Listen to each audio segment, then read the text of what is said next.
Qui est le Saint-Esprit de Dieu? Aujourd'hui, le Saint-Esprit dans l'Ancien Testament. D'abord, des hommes inspirés.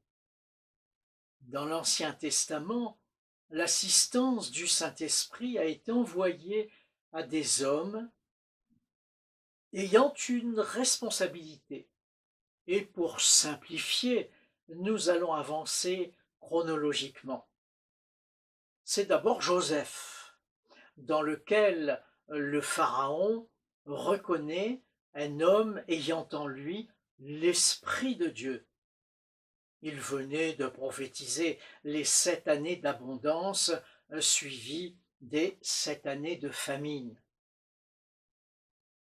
Lors de la préparation pour construire le tabernacle, il est écrit à propos de Betsalel: je l'ai rempli de l'Esprit de Dieu, de sagesse, d'intelligence et de savoir pour toutes sortes d'ouvrages. Le Saint-Esprit, à travers cet homme, est donc un assistant pratique et créateur. Un petit peu plus loin dans l'Écriture, après que l'Éternel soit descendu dans la nuée et parlé à Moïse, il prit de l'Esprit qui était sur lui et le mit sur les 70 anciens d'Israël. Et dès que l'Esprit fut sur eux, ils prophétisèrent. Pour conduire le peuple, la sagesse et l'autorité leur étaient nécessaires. Plus tard, Moïse demande à l'Éternel un conducteur pour le peuple. Et la réponse est de prendre Josué, homme en qui réside l'Esprit. Comme bénéficiaires de l'Esprit Saint, plusieurs juges sont mentionnés: Othniel en juge 3 et Gédéon en juge 6, par exemple. Le roi d'Israël, Saül, à ses débuts, est inspiré par l'Esprit de Dieu et il prophétise. David est dirigé par l'Esprit, le Saint-Esprit, pendant son règne. Il reçut d'ailleurs la révélation de la parole de Dieu. L'Esprit de l'Éternel parle par moi, et sa parole est sur ma langue.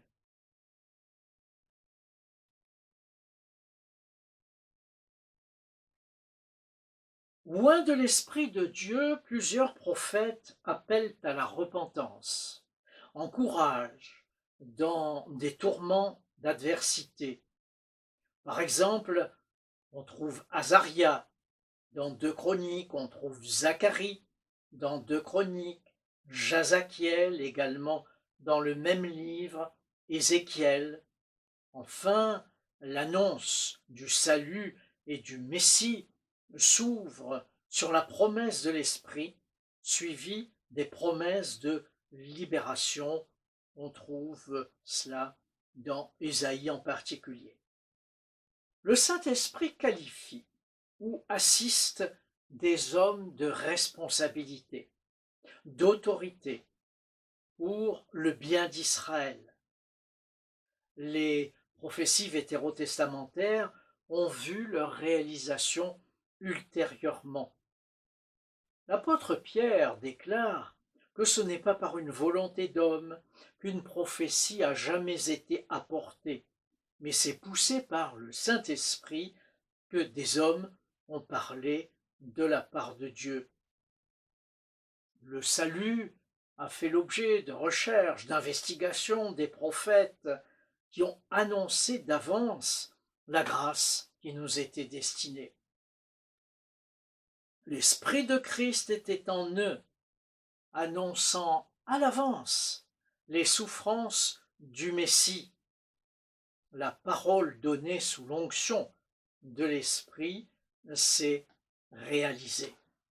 Donc, nous pouvons conclure que le Saint-Esprit est bien présent et agissant dans l'Ancien Testament. Et enfin, un second volet, les prophéties pour le temps du salut. La future effusion du Saint-Esprit est particulièrement annoncée par Joël. Dans les derniers jours, dit Dieu, je répandrai de mon esprit sur toute chair. Vos fils et vos filles prophétiseront, vos jeunes gens auront des visions, vos vieillards auront des songes. Oui, sur mes serviteurs et mes servantes, je répandrai de mon esprit et ils prophétiseront. L'apôtre Pierre, le jour de la Pentecôte, cite ce texte qui se réalise à travers lui et ses amis. La grâce est universelle, promise à tout être humain qui l'accepte, et dans ce cas, l'Esprit l'accompagne et ouvre la nouvelle alliance, le temps du salut. Ce sera un temps d'écoute, de vision, de proclamation, grâce à la régénération intérieure. Je vous donnerai un cœur nouveau, je mettrai sur vous un esprit nouveau, je mettrai mon esprit au-dedans de vous, et je ferai que vous suiviez mes instructions, mes ordonnances. Il équipera chacun pour lui-même pour obéir et entrer dans la bénédiction. Notre conclusion, la complémentarité entre les deux testaments est posée. Que vous apprend-elle pour aujourd'hui à propos du Saint-Esprit? Merci de vous abonner et j'espère que vous serez présent pour l'enregistrement suivant, les symboles du Saint-Esprit.